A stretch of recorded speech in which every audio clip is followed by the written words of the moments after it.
Falenderimet, lavderimet, lartësimet I takojnë vetëm Allahut fuqiplot. Atë e falenderojmë, lavderojmë, lartësojmë për çdo begati dhe mirësi të cilat e Allahu kryesi gjasisë na I ka dhënë.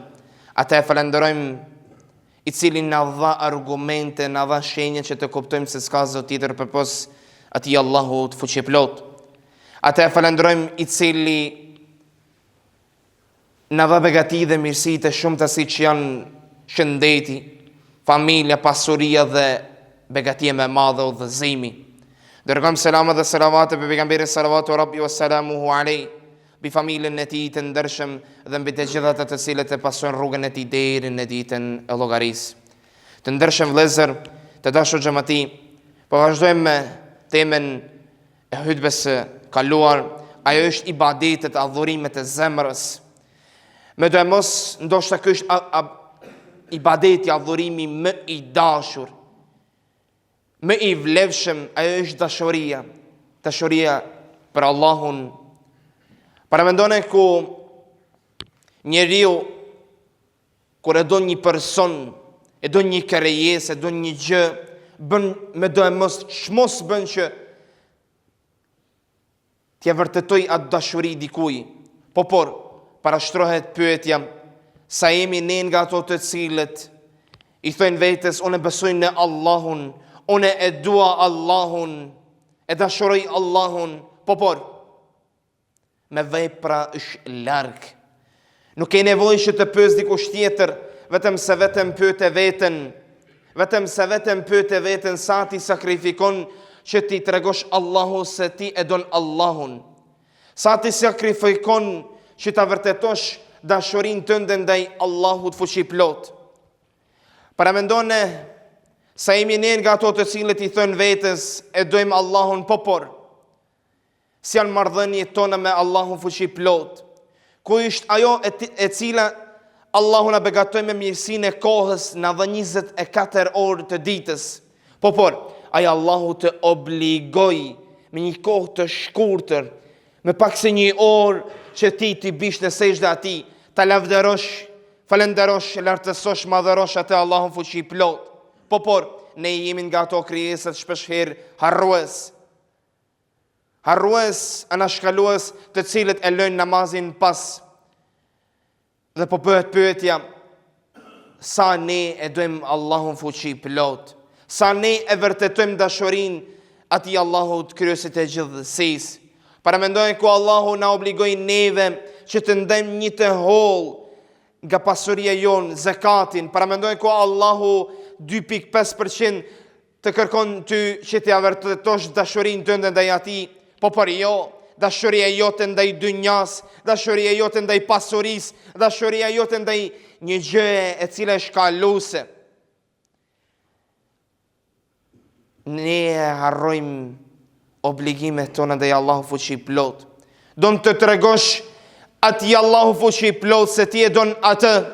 Don të tregosh se Allahu fuqiplot është në vendin e parë dhe më primar.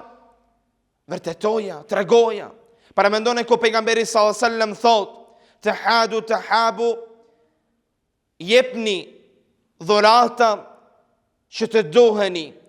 Por komentuesit e këtij hadithit, ulemaja thot se do të thot pejgamberi alayhi salatu wasalam sakrifiko, jep diçka për të marrë diçka, dhe dashuria është kësi lloji që prindërit tan japin dashuri të plot për ne. Para mendone ku Allahu fuqiplot e krijon një krijesë, fëmijën, prindërit I njehin, I numërojnë frymëmarrjen e këtij fëmiu nga dashuria për të. Bën me do e mos që ai fëmijë të arrijë çdo gjë më të mirën, më të bukurën, më të dobishme për të. Por një ditë prej ditëve ato prindërit do shkojnë në punët veta. Ato prindërit do shkojnë në gjumë, por djemi se ai Allahu fuqiplot nuk fle. Djemi se ai Allahu fuqiplot është mbi ne në çdo kohë dhe në çdo vend. Ai Allahu fuqiplot e ndau mëshirën e tij nga dashuria e tij për ne në 100 pjesë. Dhe para mendone ku 99 pjesë e tija I la për ditën e llogarisë. dhe njërin nga to e ndau për këtë dynja kaluse, paramendoj sa mëshira e tij e madhe është kjo pjesa e vetme e dynjas, por paramendoj sa do jetë në ditën e llogarisë. Paramendoj ku prindërit tanë, nëna ytë dhe imja, do jetë me pak se 2 metra nga ne në ditën e llogarisë, ne nuk do e njohim njëri tjetrin. Por mëshira e Allahut dhe dashuria e tij është e madhe, më e madhe se çdo kujtë në këtë dynja. Paramendoj ku pejgamberi alayhi salatu wassalam po thot, kur Allahu fuqi plot e don një krijesë, e don një njeri, i thot Gjibrilin, e thret Gjibrilin alayhi salam dhe i thot, unë e dua filanin, unë e dua personin, unë e dua këtë krijesë, dua edhe ti. Gjibrili e don atë person, atë krijesë, atë filan, dhe i thot ahlus sama, banorëve të qiellit që edhe ato ta dojnë.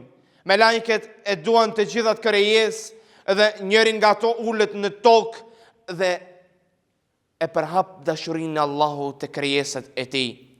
Paramendoje don të pyesësh veten, a je nga ato të cilët ai Allahu fuqiplot të don?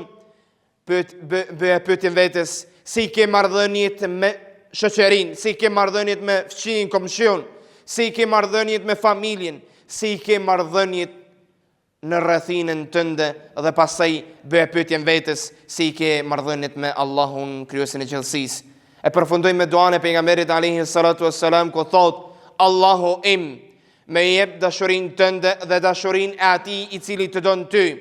Me jep dashurin e punës veprës e cila do me afroj tek dashuria yte. Elusim atë Allahun fuqi plot, që të na bëjë nga njerëzit të ndershëm dhe së pari të sinqert. Elusim atë Allahun fuqi plot, që të na dojë të gjithëve neve këtu dhe të jeti i kënaqur me ne. Elusim atë Allahun fuqi plot, që siç na ka bashkuar sot të këtë vend të bekuar, në këtë ditë të bekuar, të na bashkojë në gradë më të lartë të xhennetit Firdaus. Amin. Ala in ahsana al-kalam wa amna nizam.